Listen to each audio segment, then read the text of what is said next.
So exercise 9 is on the practical. Exercise 10 is urinalysis. That is not part of your practical, your final practical.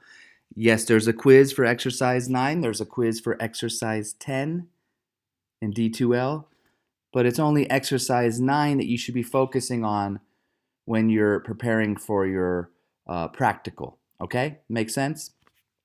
So the urinary system is an excretory system. It's got 6 organs, 2 kidneys, 2 ureters, a bladder, and the urethra. So when you look at the frontal section of the kidney, this is one of the more common views. You can see that it has the outer cortex and then the inner medulla. The medulla is essentially filled up with these little triangular structures called renal pyramids. Renal pyramids is where the urine production is occurring, right? And so the cortex dips down in between the pyramids, and that's called renal columns. And those renal columns have blood vessels that pass through there. We'll talk about the circulation in a second, okay? So that's just part of the cortex going down. If you look at the tip of the pyramid, this is called the renal papilla. So the urine will be released from here into this area. This is referred to as the minor calyx. Right next to the papilla, right? This area right next to the papilla is the minor calyx. And then where a couple minor calyxes come together, like here and here, that'd be referred to as a major calyx. And you can see they cut open the tube to show you what it looks like, but when it's closed, it looks more like this. So the urine fills in the minor calyxes, then it goes into the major calyx, and then it moves to the renal pelvis, and then the urine goes out the ureter. The ureter is going to take the urine to the bladder, okay? Let's talk about the blood flow. The renal artery. Renal artery is going to carry blood in. It's going to turn into segmental arteries. And then it goes up in between the pyramids. That's in the column. So that's called interlobar arteries. And then it's going to curve. It's going to sort of wrap around the base of those pyramids. And that's called the arcuate artery. And then coming off of those are interlobular arteries. Don't get confused. Interlobular versus interlobar. They are different vessels. It's the interlobular artery that's going to lead to the nephron. Okay, we'll learn about that. That's the functional unit of the kidney, and that's where the filtration happens and all the magic occurs.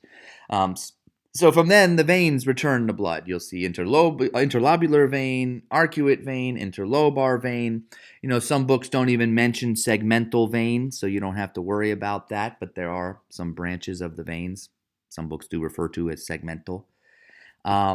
So certainly a lot of blood flow going into the kidneys because of this important process of urine production. You're filtering almost 180, 200 liters of blood a day with the kidneys. And so there's a capsule on the outside, and even outside of that, there's a fat layer. So you'll learn it's well protected. It's not in the thoracic cage. It's only halfway protected by the ribs. It is exposed and a little vulnerable. But that's the anatomy of the kidney. And then you got the description of the ureters and the bladder, and then you can see a better picture of that here. So the ureters lead into the posterior side of the bladder, and those openings into the bladder are called ureteral openings. And then you can see the muscle called the Trusser muscle. This is going to undergo contractions during urination or micturition process. You see the opening, internal urethral orifice, and then this with the 2 ureteral openings makes this triangular unit called the trigone. And then once you look closely at the internal urethral orifice, you'll notice that's where the internal urethral sphincter is. That's under involuntary control, smooth muscle. Then you got the external sphincter, urinary sphincter, which is under voluntary control, and it's skeletal muscle. So the urethra, the spongy urethra is what it's called, passes through, and then you can control this one, determining whether or not urination happens. And then if it does, it leaves via the external urethral orifice.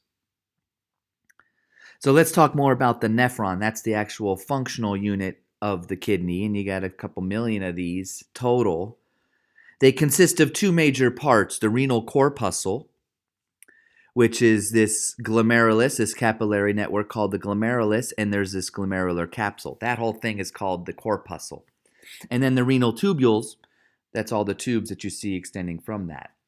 So the interlobular artery gives rise to the afferent arteriole. We learned about the vessel a second ago. That afferent arteriole is going to lead the blood into the glomerulus where filtration happens.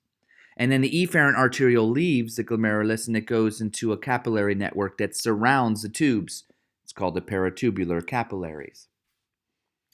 The tubes have names, the renal tubule system. So just outside, just as soon as you leave the corpuscle, this capsule here is part of the corpuscle, this is the proximal convoluted tubule. That's where most of the tubular reabsorption happens. We'll learn about that in a sec. And then you have this nephron loop, the descending and ascending limb. It's referred to as a nephron loop or loop of Henle. And then when you get to this part, this is the distal convoluted tube, a little further away, the distal convoluted tubule. From there, it drains into the urine. It's still tubular fluid. It's not really urine until the last minute, but the urine, tubular fluid, is going to then move into the collecting ducts. Collecting ducts receive tubular fluid from multiple nephrons, and that's going to all accumulate and then lead to papillary ducts, and then the urine is formed going into the minor and major calyx that we just talked about earlier. This is a closer look at the renal corpuscle. So it has the glomerulus, and then it has the capsule. The capsule has two layers. The visceral layer is composed of podocytes, and they have these little foot-like processes called pedicels, and it creates part of the filtration membrane there. The outer layer is called the parietal layer, and that's a simple squamous epithelium. In between, there's this capsular space, and you see these black arrows.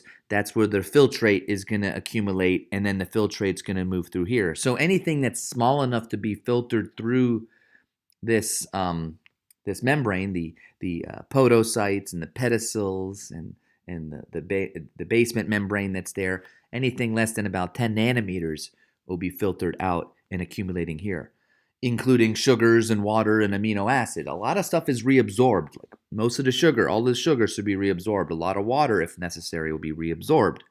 If you drink a lot of water, then that water will leave you as urine, but ultimately your body decides, your kidneys decide when you're running low and when you're running high based on blood pressure. If your blood pressure is low, then it wants to conserve water, and so antidiuretic hormone will be produced. So you learn hormones. Hopefully you have a better understanding of how they work.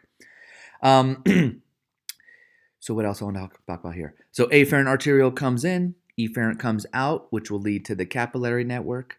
They show some other things like the macula densa and the juxtaglomerular cells, and then the mesangial cells. These are all part of the JG apparatus, the juxtaglomerular apparatus, which is described here in this last paragraph.